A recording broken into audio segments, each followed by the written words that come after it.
Alright, so welcome back to another theory video. This one is going to be relatively simple, nothing as difficult as ambidexterity, but I do think it is important to talk about, hence why I'm making a video right now. So let's just get right into it. So before we begin, I just want to give some general credits. I'm probably not the only one who thought of this. I mean, I know Ben Earl has some work on it. Ben Earl has created a video series called Blood, Sweat, and Tears.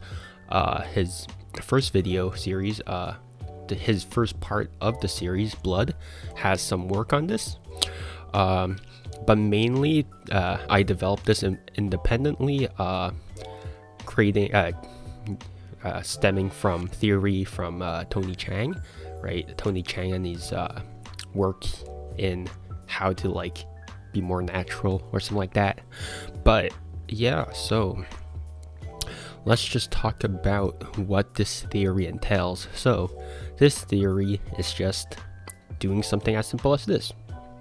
Now you might be asking yourself what is different about this position, and the simple answer is the angle of the deck, right? So traditionally most people would hold the deck in this angle where it is parallel with the ground, but what I like to do is that I like to tilt my hand so that it's at least 45 degrees or 90 degrees to the floor. So so I realized that when your hands are by your side, they tend to be in this position, right? And also realized that unless that you're holding something and displaying it, then it'll also be in this perpendicular position. So very rarely does your hands actually does the palm of your hands face upwards, right? So I realized that unless you are doing an action or you are actively displaying something, that's the only times when the deck will be facing upwards, right?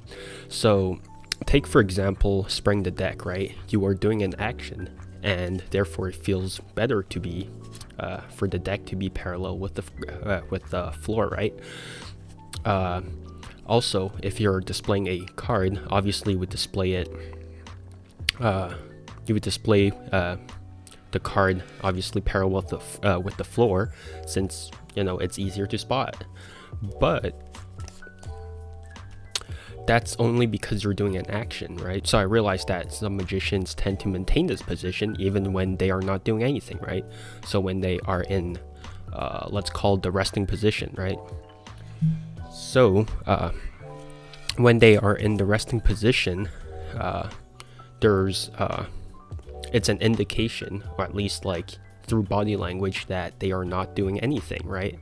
And this is really important because this also provides cover for certain moves. So take for example the pinky count, right? The pinky count is usually most likely prone to flashing from this angle, right? Where you can see like a huge bubble pop up. But when you are in a when you're in the relaxation position, I forgot what I called it before, but so when you're in the action relaxation position, you'll notice that you have a lot better cover, right? So this is so if the deck is facing upwards while you are supposedly not doing anything, then that is an indication, probably a very slight indication, but still an indication nonetheless, that you are doing something, right? So if you're doing a pinky count, you're not actively displaying it to the audience, but rather to yourself, and that's just bad practice, right? So you want to be comfortable enough for your move so that you don't have to display it to yourself.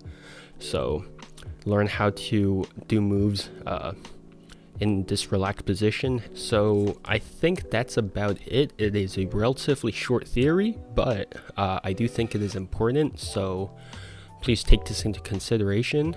So yeah, so if you enjoyed this video and you want to learn more, you can check out the Inner World of Tony Chang's the interview on Illusionist's streaming service, Magic Stream, or Ben Earl's work on Blood, Sweat, and Tears.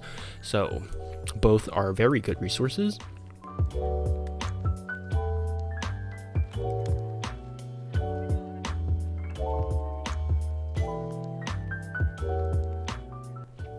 And so yeah, see you next time.